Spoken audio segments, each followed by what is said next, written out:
페이지 보면 시 한 수 읊고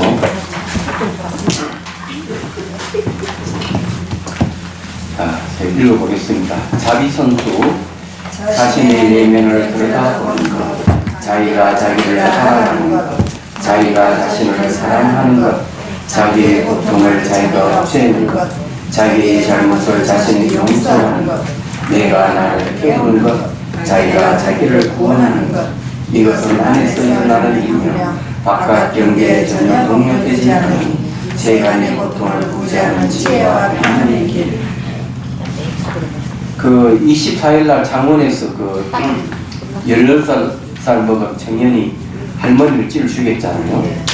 근데 그 내용을 보면은 애니메이션 게임을 절개했다네요. 근데 경찰이 하는 얘기는 할머니가 자기 머릿속에 들어와 자기 뼈를 부순다고 얘기했단 말이에요. 근데 이제 이런 문제는 그러니까 할머니가 내 머리에 들어와 나를 뼈를 부수니까 분에 참지를 못해서 죽였다는 얘기하잖아.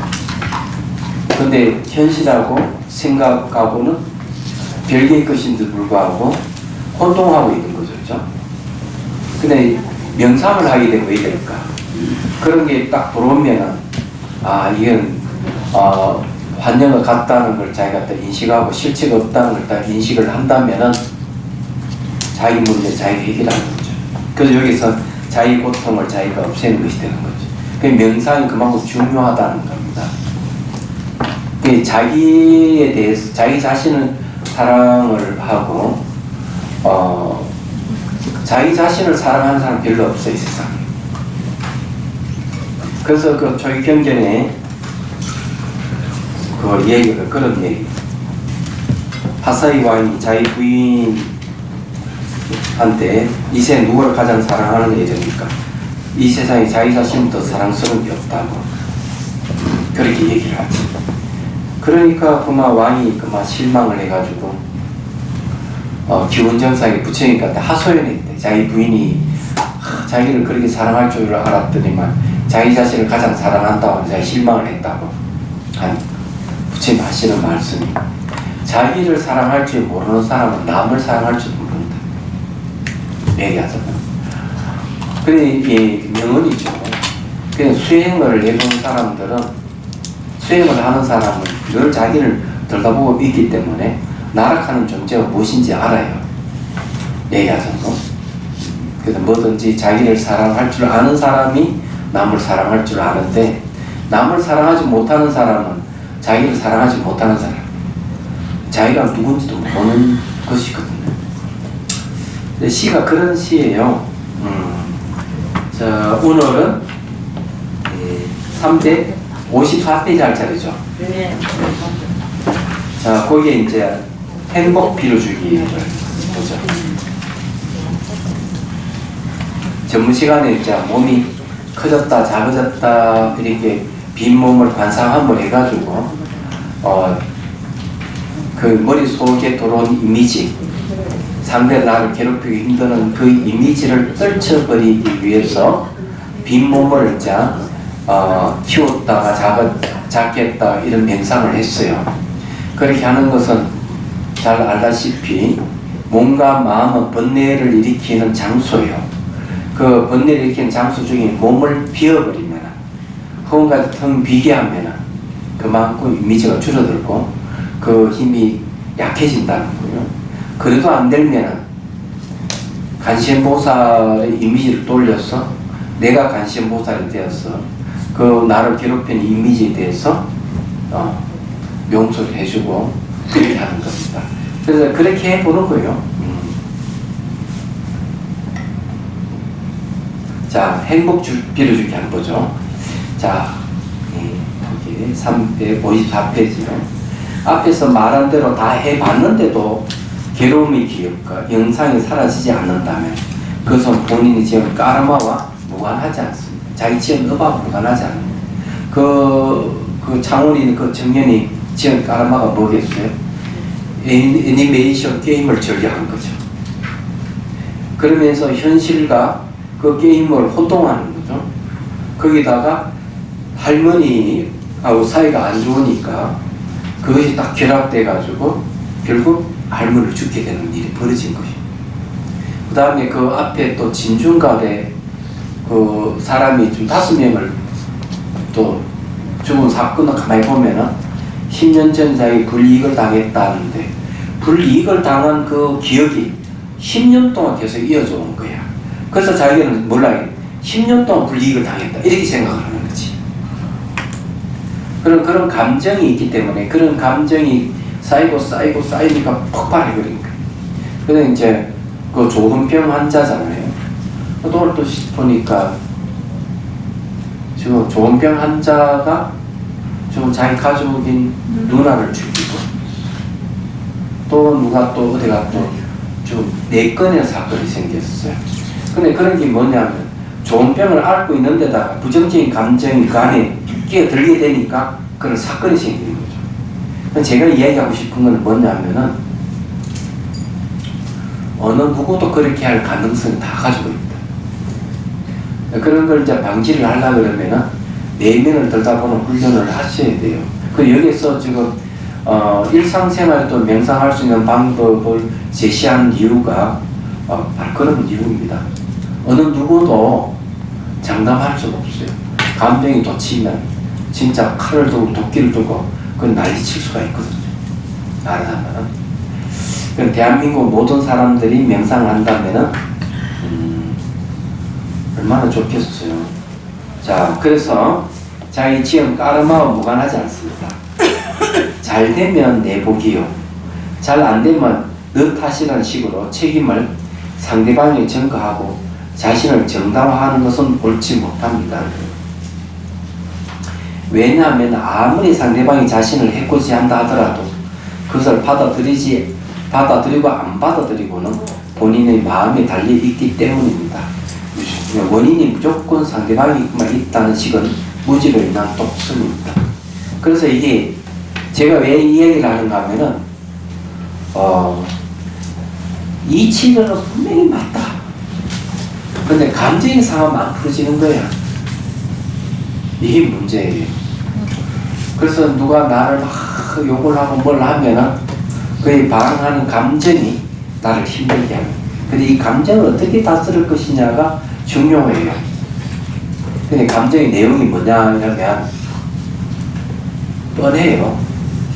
자, 근본 번뇌를 얘기하면은 근본 번뇌가 5개가 있어요. 그게 탐욕, 성냄, 그 다음에 교만, 의심, 사땡, 견해. 이 5개가 돼요. 이 5개 중에서 앞에 4가지는 엄밀히 따지면 감정지인 거죠. 그런데 이 4가지를 보통 이제 그 사땡, 견해까지 포함해가지고 오둔사라고 해요. 오둔사 5가지가 아주 둔한 번뇌라는, 사라고 말하시면 불일 사자 쓰는데 이 번뇌가 자기 자신을 막 부리먹는다는 거죠. 그러니까 감정적인 것은 오래 남아서 잘 없어지지 않고 그것이 트라우마로 발전하는 겁니다. 그래서 이제 이성적인 입장에 보면 저 사람 말이 굉장히 옳은데 기분 나쁘다. 머리로는 이해를 하는데 가슴은 그냥 안 받아지는 게 너무 많죠. 가족 관계도 그렇고 친구 관계도 그렇고 직장 동료도 그렇고 그런 게 너무 많아요. 근데 이런 것을 어떻게 해결할 것이냐 하는 문제가 아주 중요한 겁니다. 그래서 이제 이어서 그 방법을 제시하는 거예요. 자, 한번 읽어볼게요. 아무리 안 좋은 일이라도 마음속 한 생각을 돌리면 됩니다. 그 방법은 불보살님께 간절히 기도하고 상대방이 잘 되도록 발언하는 것입니다. 그러면 아무리 침울했던 분노라도 차분히 가라앉습니다. 그 성우 큰 스님께서도 그런 게 한번 얘기해요. 당신이 저게 되고 젊었을 때 그 홍콩 홍법을 있었답니다.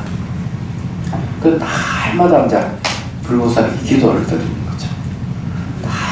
날마다 기도를 드리는데 어떤 순간 자기에게 감정을 상하게 하는 스님들, 이런 스님들이 눈앞에 떠오르더라는 거죠. 자신도 모르게 그분들을 위해서 후원을 해줬다는 거죠. 근데 마음이 시원하면서 이 어쨌든 싹 내려가더라는 거예요. 그러면서 그런 얘기를 뭐든지 한 발 물러서서 보게 되면 별거 아니다. 물러서서 그렇게 이제 얘기를 합니다. 근데 요 이제 기도 문제는 이제 요 이야기는 어디서 나온 얘기인가 하면은 청전 스님이 선지식을 찾아서 어디로 가는가 하면은 태국으로 미얀마로 인도로 갔어요. 그래 인도에 가서 이제 달람찰라에 가서 달라이 라마 스님을 칭견하려 했는데 나닥에 가셨다 해서 또 이제 이 청전 스님하고 현장 스님 두 분이 나닥까지 찾아가요. 이야기들 보면은 그 한 군데는 이 절벽 낭떠러지거든요. 그것에 이렇게 그 차로 올라가는데 트럭이 있다. 그래서 차가 그 가는 차도 그때는 별로 없었고 해서 트럭의 짐차 위에 두 명이 올라가서 붙들고 그걸 이제 가는데 죽는 줄 알았대. 트럭 뒤에 높이 쌓은 그 저기 짐칸 위에 그 위에 두 사람 올라가 붙들고 그 차를 타고 갔으니까 상상이 안 되죠. 천일 낭떠러지를 몇 번 구부서 가고 이런. 근데 낮에 가면 진짜 그 차를 못 타요. 버스도 못 탑니다. 무서워서. 밤은 안 보이니까 차를 놔요. 그런 곳이 한 군데 나닥 가는데 꼭 그 길이 한 군데 있어요. 저는 그걸 두 번이나 그 고개를 넘었기 때문에 잘 압니다. 그 차가 또 얼마나 험악한지 한 스님, 나하고 똑같은 이름을 가진 스님이 있었어요. 그러니까 이 비포장도로 들컹들컹 하다가 보면 머리가 위에 천장에 탁 부딪혀가 여기가 찢어져 가지고 그 군부대에 가가지고 꿈했다는 거예요. 굵은 실로 그것도. 그 스님 말 들어보면은 이 스님 어디 갔지 하니까 차가 왜 안 가지 했더니 보니까 그 같은 차에 안 타고 그때 이 차가 두 대로 갔는데 딴 차에 샀던 같은 이름을 가진 스님, 그 스님이 태구정 스님이었어요. 이게 찢어 팍 그렇게 험한 곳이 거기에요. 근데 두 분이 그렇게 해가지고 초크람사라라는 그 마을에 가서 달라이라마 스님을 칭견해요. 가서 그래가지고는 이제 두 스님이 칭견하고 싶다고 청을 하니까 그 비서 지금 현재 수행 중이니까 안 된다고. 그래서 혹 모르니까 한번 기회를 넣어달라고. 근데 정말 오케이 사이는 만나야 됐대. 그 악수를 탁 하는데 이 현장성에 별 느낌이 없었던 것 같아. 근데 이제 청전 스님, 달라이 라마 스님 탁 악수 탁 하는데 몸에 변화가 있어. 밑부터 위로 가 뻥 뚫려버려. 한 중앙이. 그리고 깜짝 놀랐대 자기. 그래 거기 가서 이제 질문을 몇 가지를 하는가 하면 자기 딱 서가 앞에 서서 한 20가지 정도 질문지를 해가지고 질문을 던져요. 그 중에 한 질문이 그런 내용입니다. 업욕심이 일어나면 어떻게 합니까? 물어요. 달라이 라마 스님 이렇게 얘기해요. 저는 그런 게 생기면 불보살님께 기도합니다. 그런 자기는 그 말에 감동을 받았대요. 청전 스님 말. 왜 그런가 하면은 보통 우리나라 큰 스님한테 얘기하면 야 이놈아 그게 뭐가 어려우냐 한 생각만 돌이키면 되지 이렇게 얘기한다는 거죠. 그 청전 스님 말로는 한 생각 돌이키기가 그렇게 어렵다는 거예요. 그런데 달라이 라마 스님은 더 쉬운 방법을 제시했다는 거죠. 저는 불보살님께 기도합니다. 나에게 그런 게 일어나면. 그래서 그걸 기억해 뒀다가 이렇게 적을 겁니다. 이거 필요하다는 거죠. 네, 불보살님께 기도합니다. 그럼 기도하면서 여기는 상대방이 잘 되도록 발언하는 것이다. 근데 이제 좋은 방법은 보통 참 명상할 때도 이 방법을 쓰거든요. 이 우리 마을에서 하는 이 방법은 감정 조절 명상에 내 마음보기 자비수관이라는 게 있어요. 이것도 그 안에 다 있습니다. 어떻게 하느냐? 상대를 초대해가지고 차를 대접하거나 상대의 감로스러운 물을 쭉 부어주는 거죠. 그리고 그분을 위해서 축원을 해주는 겁니다. 당신 나를 감정에 상하게 하고 힘들게 했지만 난 당신을 용서합니다. 오히려 이걸 인연을 해서 당신이 건강하고 행복하기를 바랍니다. 이제 축원을 해주는 거죠. 이게 중요해요. 말하자면. 그래서 여기는 그렇게 발언한다는 거죠. 자, 그러면 아무리 침묵했던 분더라도 차분히 말았습니다. 아예 상대방에 대해 한 발 물러서 기도하고 발언하면 온 세상이 마음 안에 탁 들어오고 용서와 화해가 그리고 참회가 저절로 이루어집니다. 요 이야기는 바로 성우 큰 스님한테 들었던 이야기를 적을 겁니다. 다른 건 아니에요. 제가 다 이제 그런 걸 들어서 이분들이 이런 식으로 해서 문제를 해결했구나.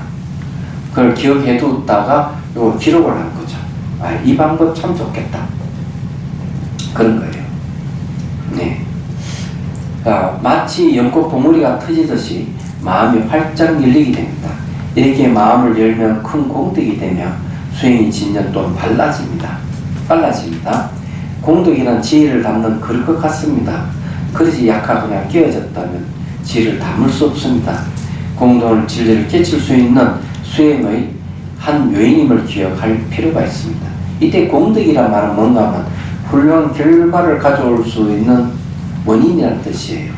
그럼 왜 하필 공덕이라는 말을 쓰는가 하면 바로 이 기도하는 것, 남을 위해서 기도해 주는 것, 남의 행복을 빌어주는 것, 이것이 공덕이 된다는 거예요. 제가 옛날에 정화스님한테 들은 이야기인데 한 분이 그냥 그렇게 몸이 아프고 10년이 지나도 몸이 아프고 이랬는데 그 이유가 뭐냐면은 사이가 안 좋은 사람이 있었대요.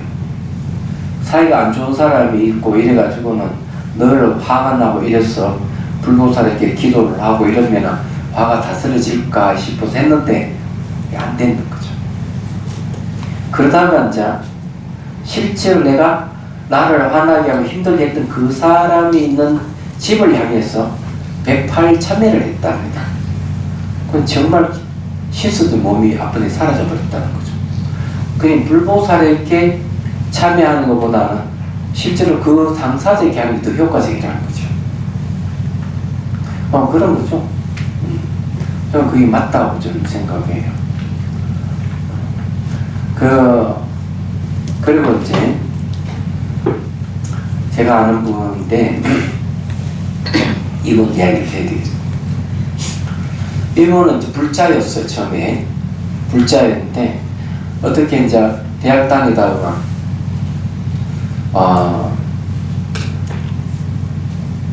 결혼을 했어요. 남편이 성당에 다니는 거예요.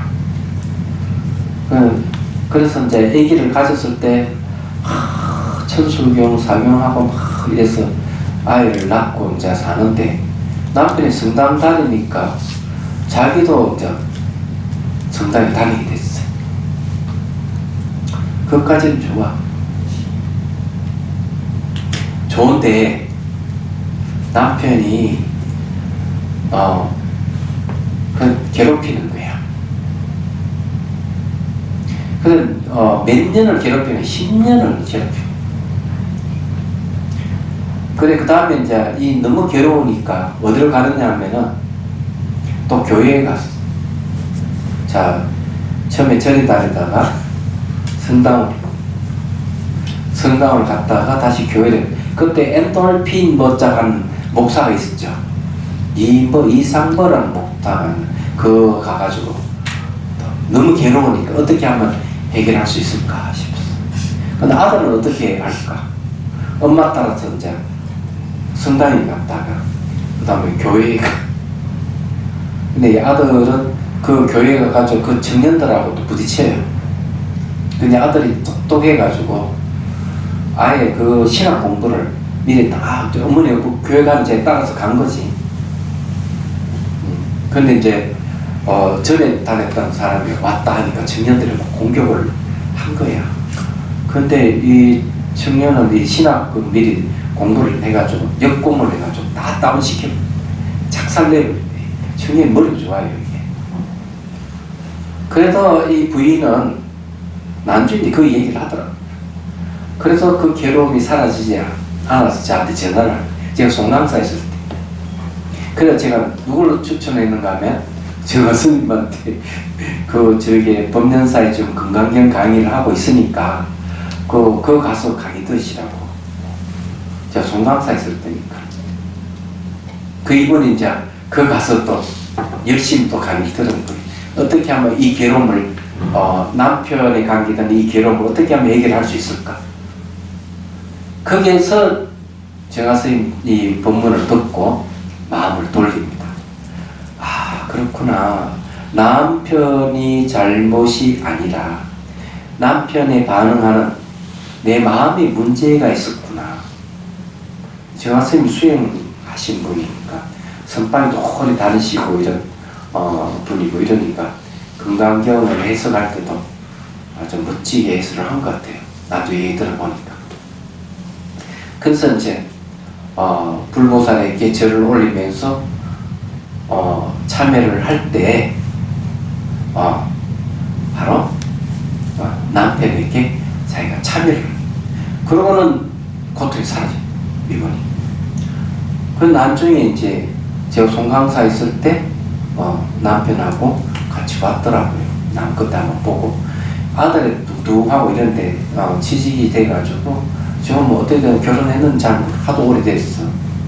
그런데 어쨌든 그 고통스러움을 해결하기 위해서 절에서 성당으로 교회로 다시 절로 돌아오는 이런 사례가 있는 거죠. 근데 결국 문제 해결은 반응하는 자의 감정이 있었다. 제가 이렇게 구구하게 했지만 그분은 10년, 20년을 그렇게 그러니까 10년 이상은 문제 해결하고 찾다가 법문 듣고 문제 해결했던 것이죠. 얘기하자면. 제가 이렇게 아주 간단하게 얘기하는 것 같아도 당사자는 10년 이상 걸린 일입니다. 생각을 해보십시오. 혹시 여러분들도 그런 일이 없는지 한번 확인해 보시면 아마 있을 거라고 생각해요. 그래서 여기서 필요한 게 뭐냐면은 결국 내 감정을 다스리는 게 중요하다 하는 얘기예요. 자, 그래서 이제 위에 4가지 마음을 다스리는 방법은 상호 보완적이기 때문에 그때그때 상황을 보아가면서 수행하면 됩니다. 그 중심은 언제나 정념으로 알아차리는 데 있습니다. 그래서 여기 이제 4가지 방법에 처음에는 잘 알다시피 알아차림이죠. 두 번째는 원을 바라의 마음을 바꾸는 것. 그죠? 세 번째는 시각화해서 영상을 없애는 것. 네 번째는 그 사람의 행복을 빌어주는 것. 이런 4가지가 있습니다. 이렇게 해가지고 이거 4가지를 주기적으로 이 상호 관계를 갖고 있으니까 여러분들이 이제 그때 사용을 하시면은 된다 하는 얘기예요. 자, 그래서 그 중심은 언제나 정념을 알아차는 데 있습니다. 정념 속에서 마음 다스리기가 모두 이루어지는 것입니다. 특히 잠자기 전에는 하루 일과를 되돌아보고 문제가 있었던 것이 있으면 4가지 마음 다스리기 방법 중 하나 또는 모두를 행하여 마음을 깨끗이 하는 게 좋습니다. 그러면 꿈속에서도 편안하고 악몽을 꾸지 않습니다. 다음날 아침 거울에 비친 자기 얼굴을 보면 그 효과를 알 수가 있습니다. 그냥 하루 일과는 저녁에다가 쭉 살펴보고 감정이 뭐가 부딪히는 게 있으면 이 4가지 방법 중에 하나를 쓰거나 4가지 다 쓰거나 이런 방법을 써서 자기 마음을 깨끗이 하는 게 좋다는 거죠. 그러면은 악몽을 꾸지 않고 그 다음날 얼굴을 이렇게 거울에 비춰보면 얼굴이 바로 표시가 난다는 겁니다. 말하자면은 그래서 이게 이제 아침 저녁 일상생활을 하면서 4가지 마음 바꾸기와 자비수관을 잊지 않고 수행하면 생활이 윤택해지고 가족, 이웃들과 나누는 소통이 즐거워질 겁니다. 자, 참회도 지혜가 필요하다. 356페이지. 참회도, 이 참회는 왜 수행하는 사람이 꼭 참회가 필요해요.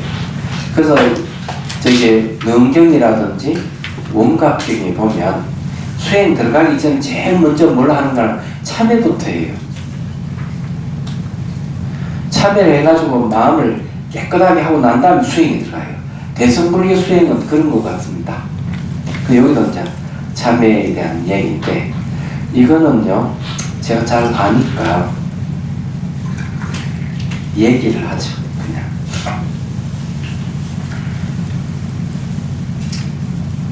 제가 송강사에 있었던, 살던 때입니다. 제가 그러니까 1986년에 이제 송강사 강의하러 갔습니다. 그러니까 1986년도에 강의하러 가가지고 2002년 10월 달에 송강사를 떠났습니다. 그래서 거의 한 17년 정도 될 것 같네요. 그 제가 어디까지 살았던 때는 법주사에도 한 4년 살았고, 서울의 개원사에도 한 4년 살았고, 그 다음에 이제 저게 은혜사도 거의 한 4년 살았나? 거의 한 2년 살았나? 동화사 4년 살고. 그런데 제일 많이 산 데가 송강사예요. 거의 17년을 살았습니다. 그래서 송강사는 지금도 아주 좋아요. 네, 도량이 참 좋습니다.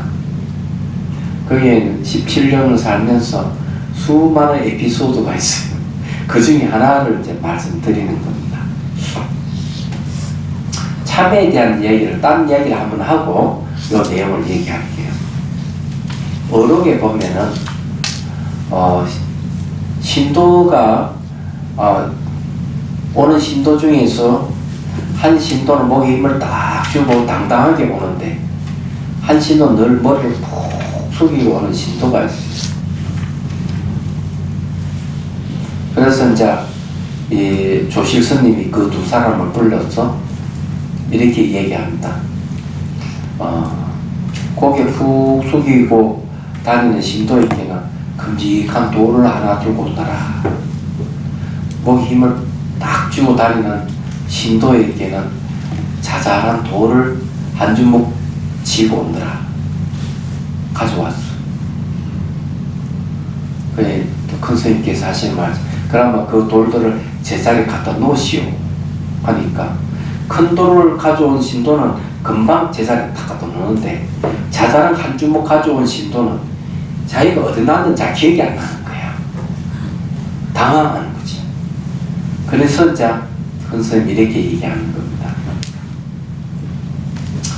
거기 큰 돌을 쥐고 가져온 신도에게 이렇게 얘기합니다. 당신은 젊었을 때 큰 잘못을 저질렀어. 그래서 저리 다니면서 그 죄책감 때문에 너를 이렇게 고개 숙이게 다니고, 그렇지만은 당신이 그 가오를 잘 알기 때문에 늘 참여한 마음을 갖고 다닌다. 그렇게 참여를 했으면 이제 고개 숙일 필요가 없다. 근데 이제 목에 힘주고 다니는 신도 보고, 당신은 죄를 안 지었기 때문에, 죄를 짓지 않았기 때문에 목에 힘주고 다니지만은 알게 모르게 작은 잘못도 여럿이 많이 지었을 것이다. 마치 그거를 죄를 지었는지도 모른다. 작은 돌을 어디 갖다 놓은지 알 수가 없듯이 그런 얘기를 해줘요. 어록에 보면은. 근데 우리도 똑같습니다. 작은 죄라도 가벼이 여기지 말아라.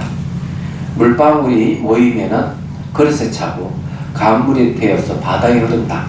이게 이제 법망경에 나오는 얘기예요.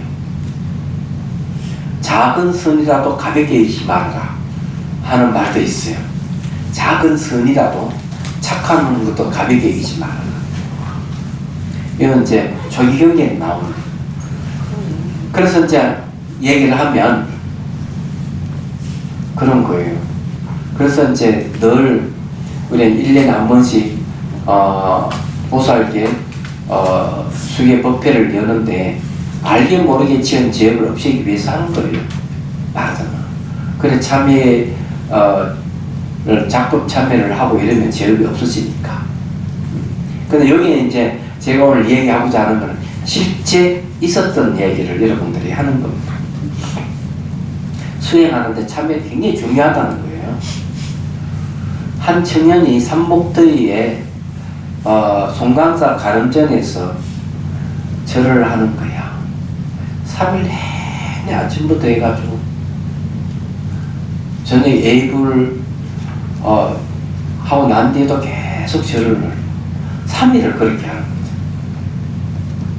그래서 그 청년을 불일서점에서 만났어요. 그래서 이제 불일서점은 그 송강사 가면은 일주문 바로 옆에 있는 서점이에요. 그래서 제가 물어봤어요. 왜 그걸 절을 하느냐. 이 청년은 이렇게 얘기합니다. 제가 전생에 무슨 죄를 지었는지 너무 괴롭습니다. 결혼한 지 3개월째 되는데 자기 부인이 나 당신 사랑 안 하니까 이혼합시다 하고 그냥 보따서 가버렸대. 딱 3개월 살았대. 그래 어쩔 수 없이 이혼을 했는데 이혼을 그렇게 하고 난 뒤부터 이제 문제가 발생하는 거예요. 안전하 서나 자기 부인의 얼굴이 자꾸 이제 어른거려 나타나기 괴로운 거야. 그래서 송강사 와가지고 참여를 했다는 거죠. 그래서 내가 물어봤죠. 그러면 그래 3일 내내 그렇게 삼천배를 하고 했으면 그래 부인의 얼굴이 사라졌느냐 이러니까 아니래. 아직까지 괴롭대. 절을 해도 이게 안 지워진대. 얼마큼 강렬했으면 그럴까. 동지 섰다가 무사세 탁 잘라버리면 좋은데 한번 담가 한번 더 들면 더 좋지 않냐 이러니까 아니래. 괴롭대. 그래서 제가 참여하는 방법을 다시 알게 돼. 그렇게 해가지고 그 얘기를 드린 게 아니고 당신이 한 참여는 사참이다. 일사자 쓰는 거죠. 일사자는 현상을 얘기해요. 진짜 참여를 하면 진참여를 하려고 그러면 이참을 이치로 참여해야 된다. 그래서 저보고 어떻게 하면 됩니까? 이렇게 하기에는 이 방법을 제시해 놨습니다. 거기에 357페이지 보면은 1번, 2번, 3번, 4번 이렇게 번호를 붙여놨어요. 얘기하자면은 자 그냥 얘기할게 안 봐도 돼요. 안 봐도 저 잘 아니까요. 그 부인의 얼굴이 딱 떠오르면 그냥 가부좌 딱 들고 앉아서 명상을 딱 취하고 앉아서 부인의 얼굴이 딱 떠오르면은 이렇게 하죠. 첫 번째, 이 부인의 얼굴이 밖에서 온 것인가?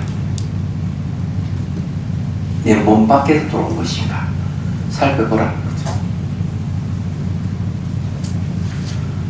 정말 밖에 들어왔을까요? 당연히 아니죠. 두 번째는 뭔가 하면은 그런 거예요. 자, 분명히 밖에서 왔다 그러면 누군가 뭐 갖다 주거나 제발 글로 들어오거나 이래야 될 건데 그게 아니다. 그러면은 내 안에서 나왔는가 이게요. 살펴봐야 됩니다. 내 안에서 나온다면은 계속 나와야 될 건데 그렇지 않거든요. 부인의 얼굴이 자기 안에서 계속 나오는 게 아니에요. 그럼 안과 밖에 합작해서 생겼냐? 밖에서 온 것도 아니고 내 안에서 나온 것이 아니라면 그 둘을 합작해도 아니죠. 그냥 원인 없이 그러면 생긴 것이냐 이거죠. 그런 것도 아니에요. 요 내용이 그런 얘기입니다. 그럼 어떻게 해야 되냐? 원인 없이 생기는 것도 아니다. 3개월 살았던 인연하고 관계되는 게 생기는 거죠. 자, 3개월 살았던 인연에서 생긴다면 실체가 있는 거예요. 만일에 안에 들어오거나 내 밖에서 오거나 안에 들어오거나 합작했거나 원인 없이 그냥 딱 생겼거나 이러면 그 놈은 영원히 없어지지 않고 영원히 존재해야 되지만 그런 건 아니잖아요. 그 얘기예요. 자, 거기에 358페이지 보십시오. 저 읽어보겠습니다. 이치로 참여하는 방법은 내가 스스로 짓는 자작, 남이 짓는 타작, 나와 남이 함께 짓는 자타작, 그리고 아무런 원인 없이 짓는 무인작으로 나눠서 살펴보는 방법입니다. 자작은 부모 없이 스스로 존재하는 자식처럼 일어날 수 없습니다. 타작은 절대적 존재가 딱 있어서 부모 없는 자식을 만들어주는 것으로 이 또한 불가능합니다. 자타작은 자작과 타작이 이미 성립하지 않는데 어찌 성립이 가능하겠습니까? 둘이 부정되면은 부정된 게 두 개 합작한다고 가능되는 게 아니다. 그렇죠? 그리고 무인자의 경우는 자작, 타작, 자타작도 성립하지 않는데 아무런 원인 없이 조건 없이 생겨난다는 것은 있을 수 없습니다. 이제 부인의 얼굴은 어떻습니까? 부인의 얼굴은 실체가 없이 마음이 짓는 것입니다. 인연에 의해서 생겨난 영상이기 때문에 그 인연이 다음에 사라지는 것입니다. 이것은 TV 드라마와 같고 영화와 같습니다. 이처럼 부인의 얼굴은 원인과 조건에서 생겨난 것일 뿐 실체가 있는 것이 아니라는 이치를 알면 결혼할 필요가 없습니다. 그래서 이제 이 얘기를 해준 거죠. 그 집에 가서 이제 이렇게 수행하라고. 그 이유는 못 만났어요, 이 청년을. 진짜 인연에서 만났을 건데, 그냥 처가를 거부했을 건데, 약간.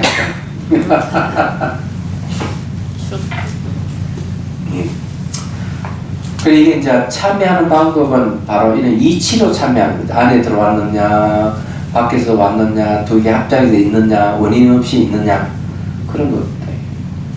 원인과 조건에서 일어나고 사라지면 다 실체가 없는 거예요.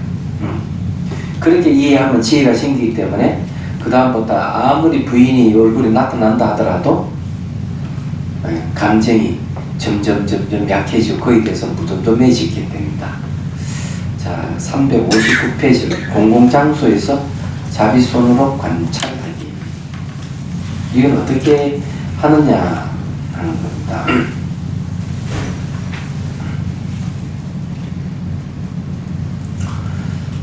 일상생활가 피곤하고 이러면은 그냥 화장실에 가서 변기 위에 딱 앉아가지고 한 2~3분만 이 수행을 하면 피로가 풀려요. 머리에 감로선에 물을 쭉 부어주거나 이렇게 해도 피로가 풀립니다. 몸이 그렇게 빠르게 이제 반응을 하거든요. 그래 이거는 이제 공공장소에서 이제 수행하는 방법이에요. 자, 거기에 이제 보면 시를 제가 한 수 적었어요. 번뇌가 일면 몸에 병 생기나니 무상고 무아 공의 법을 안다면 몸의 형상 사라지고 번뇌도 함께 없어져 온갖 병 모두 아침 이슬처럼 흔적이 없네. 몸의 형상이 왜 사라지느냐?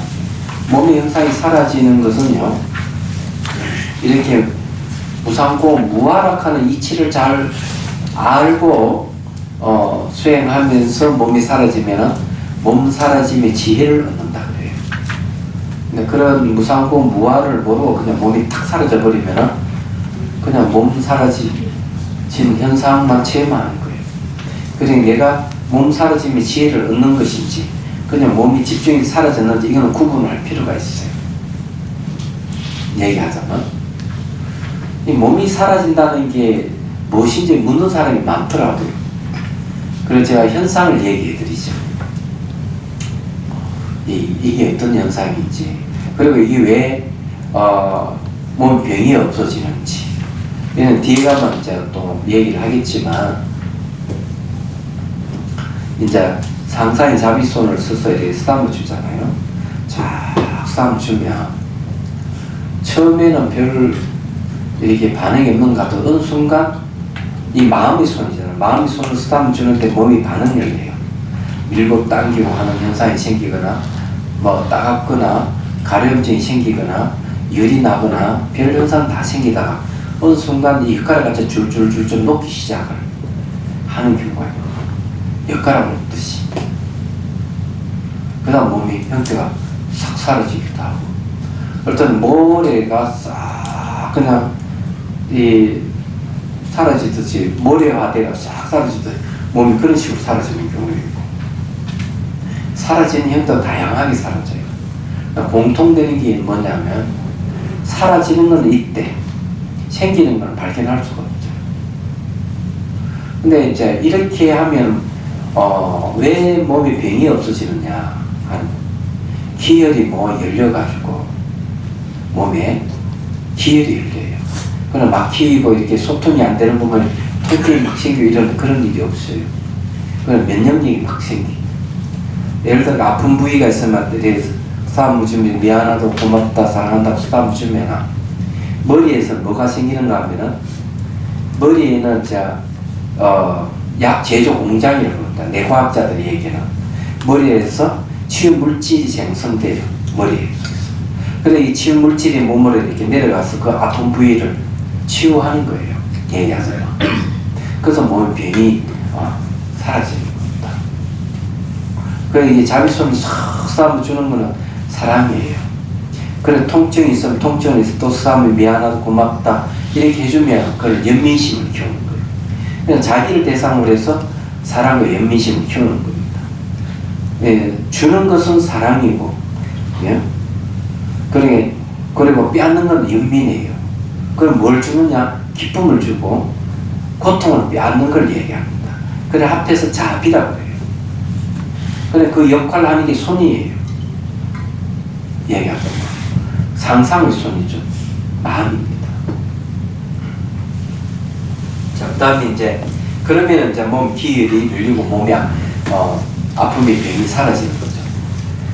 그런데 그렇게 사라지는 것, 저도 또 막 번뇌를 일으키고 이러면 또 병이 생기는 거라.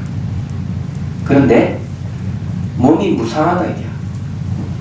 지나가는 안 돌아오고 미는 오지 않으면 현재를 머물지 않는다는 참 관찰하는 이가 있다면은 형상은 허망하구나.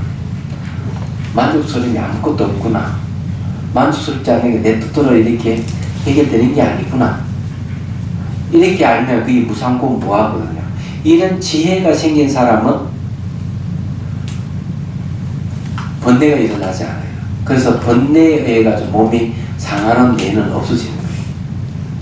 그래서 그런 지혜가 생기지 않고 몸이 사라진 사람은 서서 몸이 건강하다 하더라도 언젠가는 다시 병이 생길 수가 있어요. 번뇌 때문에. 그런 차이가 있다는 거죠. 자, 그 다음에 경경공부 병행 및 수행 일기쓰기.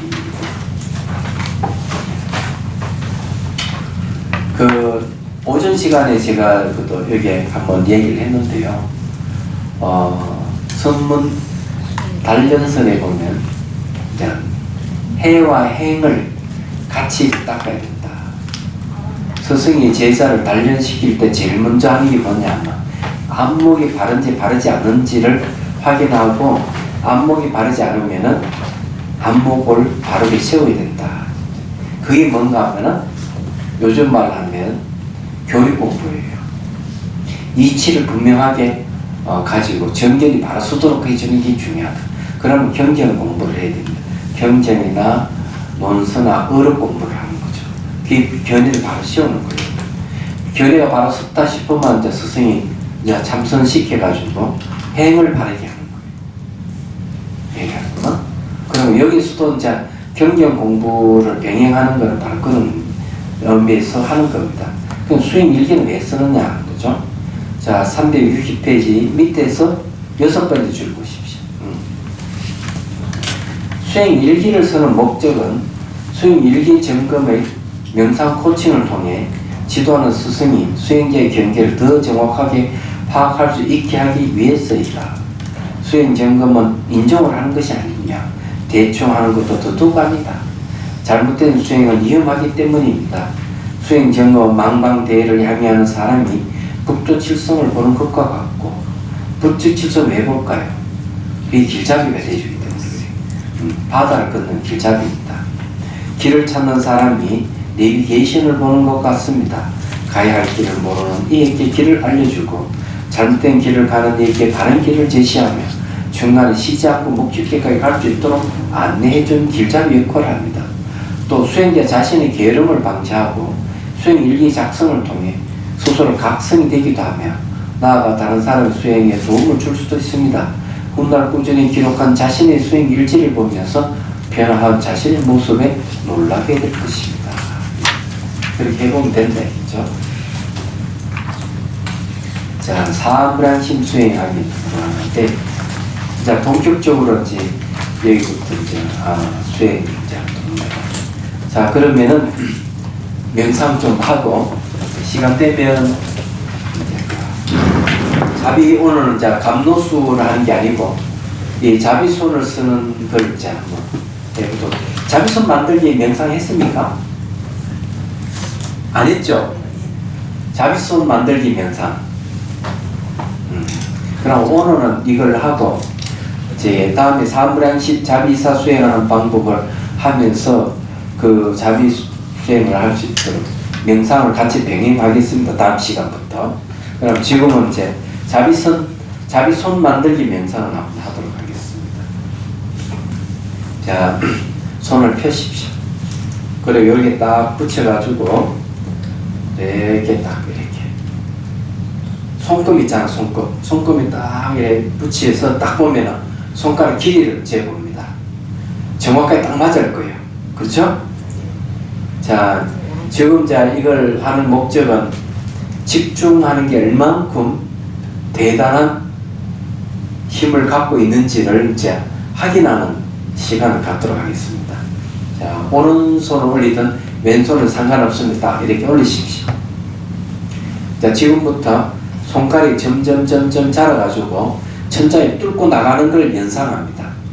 이건 또 명상의 한 종류예요. 자, 시간을 30초를 드리겠습니다. 제가 시간을 잽니다.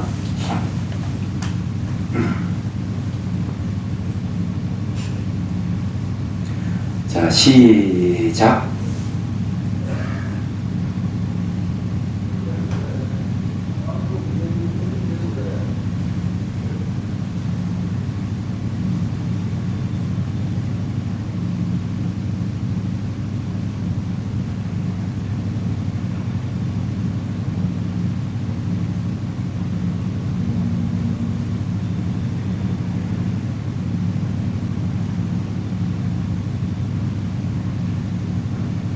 자, 그만. 자, 손가락 다시 재봅니다. 자, 손가락 길이가 1mm 이상 커진 사람. 손가락이 왜 커지는가 하면은 손가락을 찝어가지고 쫙 늘어뜨려서 전장 뚫고 나가는 연습을 열심히 했기 때문에 이 의식이 여기에 영향을 준 거예요. 의식이 영향을 주니까 신체적 반응이 일어난 거예요. 그건 실제적으로 앉아가지고 몸을 관찰을 하잖아요. 예, 몸을 관찰할 때 힘이 없다고 계속 관찰하면은 관찰은 힘에 의해가지고 몸이 변화가 일어나요. 그래서 이제 감각이 일어나고 사라짐을 관찰하게 되는 거죠. 예, 순수 비파사나 방법은 그런 식으로 하는데 시간이 굉장히 오래 걸립니다. 그래서 자비손을 쓰면 굉장히 빨라요. 자, 이거는 이제 손가락 길이 이제 길어지고 하는 것은 자, 확인하는 마음의 힘이 이렇게 강하다는 걸 얘기해 주는 거예요. 그래서 수행의 수단은 이 마음으로 하는 겁니다. 의식이 수행 수단이에요. 얘기하자면. 자, 그러면 다시 한 번 더 하겠습니다. 이번에는 점점 손을 축소시켜 가지고 어린아이 손맨 저 작은 손 연상을 해봅니다. 시작.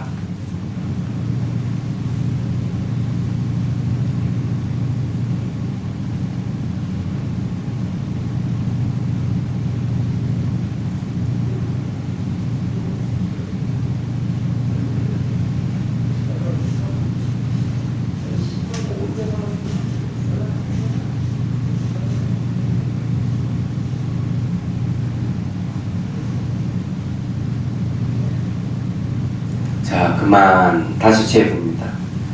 손가락이 줄어든 사람.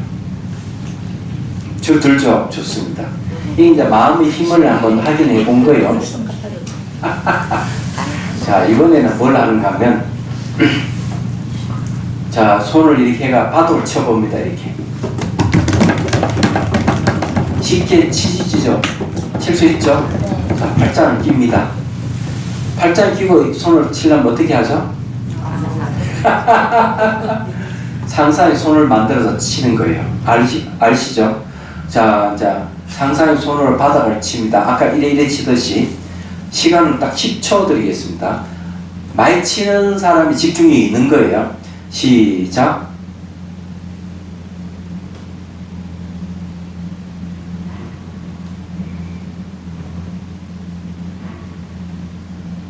그만.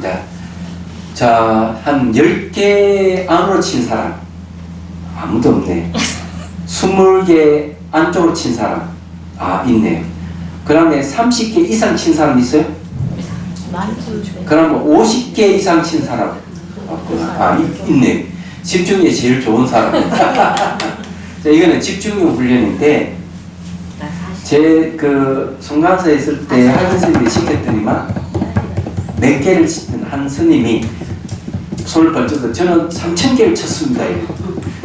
3,000개 어떻게 그리 가능하지? 이러니까 선생님 쉽습니다. 손을 100개를 만들어가지고 일시에 치는 게 3,000번을 칠 수 있더라고요. 이 선생님 머리가 좋은 거죠. 자, 그 정도 요거 치는 거는 좀 그렇죠. 자, 팔짱 끼고 칠판을 보고 자, 10초를 드릴 테니까 많이 치는 사람이 집중이 있는 겁니다. 시작.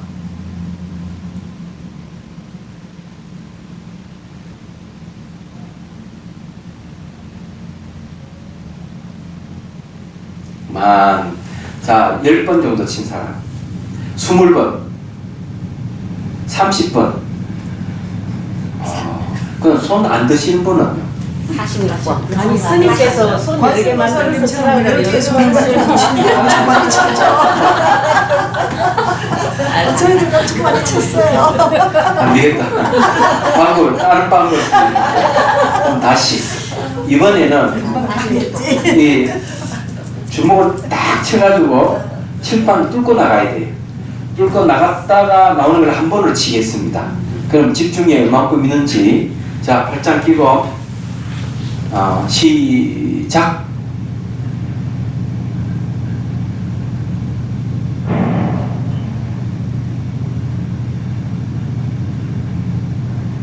그만. 자, 10번 정도 친 사람 계시네. 20번 정도, 30번 정도. 그 손 안 드시는 분은 더 많이 했다는 거예요? 그런데 제가 물어볼 게 있어요. 그냥 칠 때 하고 뚫고 들어갔다 나오고 나누고 얻은 게 더 쉽습니까? 그냥 치는 게 쉽죠. 자, 그 왜 그럴까? 그래, 숫자 훨씬 줄어들었죠, 그죠? 들고 나가는 거는요. 여기는 재밌는 이유가 있어요. 우선 알아야 될 게 마음은 모양도 없고 색깔도 없어요. 자유로워요. 근데 우리는 부수고 들어갔다가 나온다는 생각이 있기 때문에 이게 들어갔다 나왔다 하다 보니까 숫자가 줄어드는 거죠.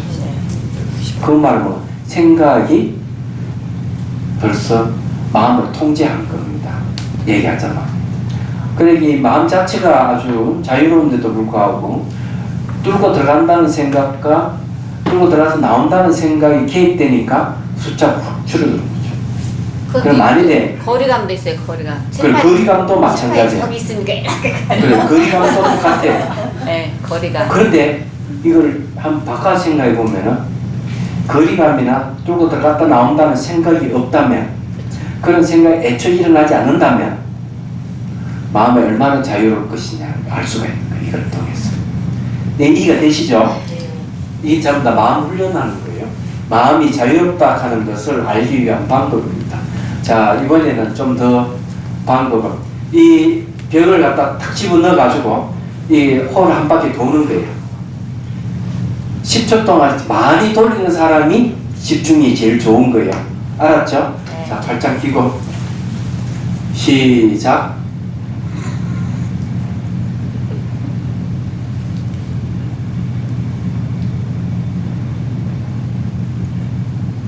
그만.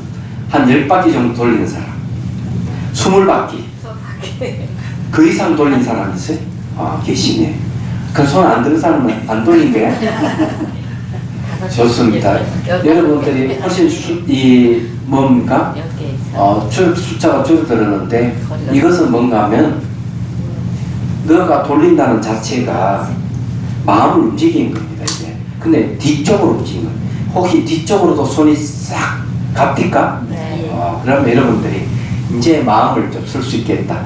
되도록 뭐 이야기하면은 그 이야기하는 데 반응을 보이는 그런 수준으로 살다가 이제 능동적 마음을 움직이는 법을 알면은 이제 상황이 달라지는 거예요. 그러면은 이제 눈동자도 막 돌아가요, 눈동자. 자, 다시 이제 훈련하겠습니다. 죽비가 있어요. 자, 손을 쭉 뻗쳐가지고 죽비를 이렇게 만져봅니다. 자, 만져보세요. 상상이죠. 네. 마음의 손으로 잡는 거죠. 자, 감각이 있는 사람. 감각이 있는 거 보니까 여러분들이 아주 명료하네. 좋습니다. 그러면 앞으로 이제 심심할 때마다 차 타고 가다가 손을 쫙 해가지고 이 건물 같은 거 탁탁 치고 이렇게 만져보고 이 연습을 하십시오. 개인의 자비손 연습하는 겁니다. 중국에 가면은 저기 나은전에 가면은 어떤 나은은 손을 길게 해가 뭐 물건을 잡는 그런 형상을 나은상을 조성해 놓은 데 많이 있어요. 얘기하자면.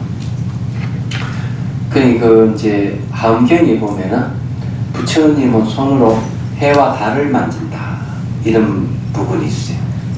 그리고 이제 그 다음에 이 법계품에 보면은 문수보살이 손을 쫙 뻗치는 100개의 성을 지나가지고 선대동자의 입말을 만져준다 이런 얘기. 착하다 이러면서 이런 얘기 나옵니다. 그래서 이 자비손은 거기서 유래한 거예요. 하은경 10가지 마음손에서 나온 겁니다. 그래서 이거는 이제 특징이 뭐냐 그러면 대개 청전도론에는 이미지를 이렇게 만들어 가지고 그 이미지는 집중의 대상으로 삼았습니다. 그래서 바깥에 이미지를 만들어 놓고 이렇게 보고 눈을 감고 밖에 있는 이미지 똑같이 이미지를 만들어 가는 거죠. 그게 목화수미나 빛으로 나타나기 시작하면 선정을 속에 들어가기 시작하는 거예요. 그러니까 사마타 수행이죠. 선정을 얻는 수행을 그런 방법을 쓰는데 이 자비수관에서는 자비손을 만드는 게 목적이 아니에요.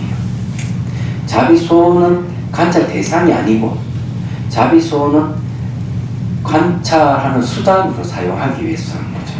그래서 자비손을 만들어 가지고 머리부터 발끝에 쓰다듬어 주는 걸 얘기합니다. 쓰다듬어 준다.